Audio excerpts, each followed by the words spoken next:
Hey guys, welcome back to the channel. Today we are working on Boba Fett's Starfighter. So to start off the build, I wanted to get some paint on some of the internal pieces that you'll be able to see through some of the clear parts. So I want to get a little bit of paint just on the cockpit section, on Boba Fett's control panel, and of course on Boba Fett himself. So here's the little 1/72nd scale Boba Fett that comes in the kit. And in addition to Boba Fett, you get a little Han Solo in carbonite. Now that I have some of those internal pieces painted, we can go ahead and start assembling the rest of the ship. A couple important things to note. There are supposed to be movable pieces on Boba Fett's Starfighter. So this piece will fit through the back bulkhead. It won't be glued to it. It'll be glued to a hub on the other side so that it should be able to turn freely within. So you should not glue it here. You should only glue it here. And along the back, you'll have an axle here that won't be glued in place so it can turn. You can see the ramp will not be glued. It'll have kind of some stoppers put around the outside of its axle so it'll be able to turn freely. And in the cockpit itself, this piece is not glued, so it can turn as you turn the ship 90 degrees. The first step of assembly is going to be to build these two engines, so I want to get a little bit of paint on those as well. We're just going to layer some red under some yellow clear parts, and the inside of these engine jets, we've done silver, and we're going to coat that with a little bit of clear yellow.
so main assembly is complete. What are my thoughts so far? First, it went together a little bit better than I thought, especially with that note about having to use hot water to bend and mold this top piece. I really didn't feel a need. It glued together very easily, being held against this piece and the piece underneath it, just with some Tamiya extra thin cement. I do see quite a few gaps on the model, and that's to be expected with the vintage nature of the kit. You can see gaps here. There is actually a big gap right back here where these two parts meet. And some gapping along the front.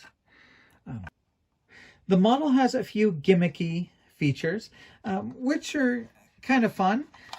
First is Boba Fett does change his orientation within the ship. So when you hold it upright, he is upright. When you switch to horizontal, he will switch to being horizontal as well.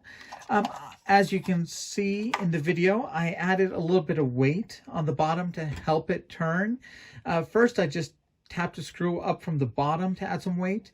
That seemed like it wasn't quite the right center of gravity, so I super glued it, just hanging a little bit further back. And that seems to do the trick pretty well. It's still not really that smooth. It gets caught up here sometimes. But if I give it a little jostle, it'll usually move itself into place. So there's Boba Fett. Most of these items are positionable. So these wings move up and down. They never quite reach 90 degrees. That seems to be about the furthest I can turn it to get it into flight mode. And that's the furthest it goes for the landing mode. These pieces work very well. Very nice positionable guns here on the tail.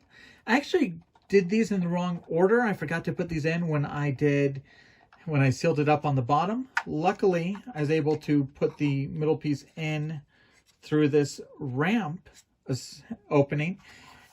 And let's talk about the ramp. The ramp is not actually in the right place for this spaceship. In the movies, the doorway opens up here, and this slides down to make the ramp. So you walk up this ramp, then you walk on a flatter surface here inside the door. There's no reason why there's not also a ramp up here to get up to the top.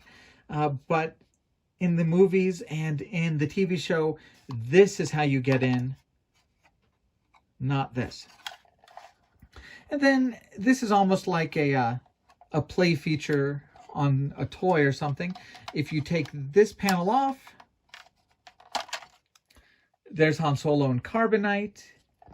And I don't really know that Boba Fett would have put him up on the ceiling like that. I feel like maybe the right thing to do is scratch build a little bit of an interior and have it standing up vertically within the cavity. But it's kind of just a fun little Easter egg to have Han Solo in carbonite within the ship. Of course, right now the ship is pretty bland. It really needs some paint to really bring out the character from this famous ship. So let's get it painted.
got the paint on and we've done a lot of salt chipping.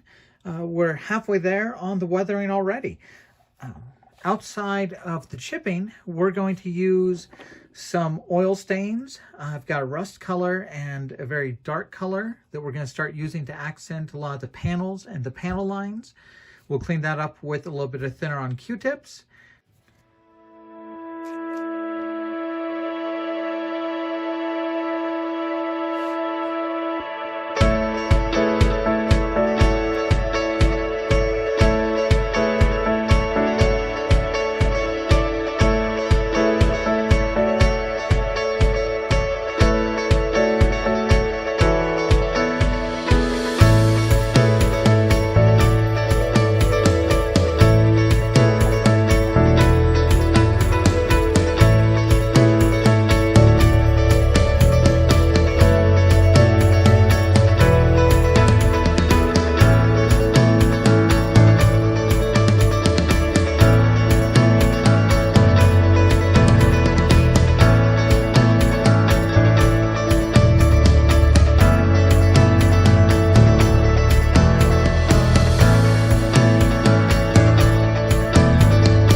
Well, this is my completed and painted build of Boba Fett's Starfighter, the Slave One.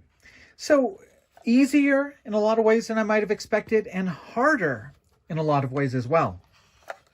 The build itself and the fit was better and easier than I expected.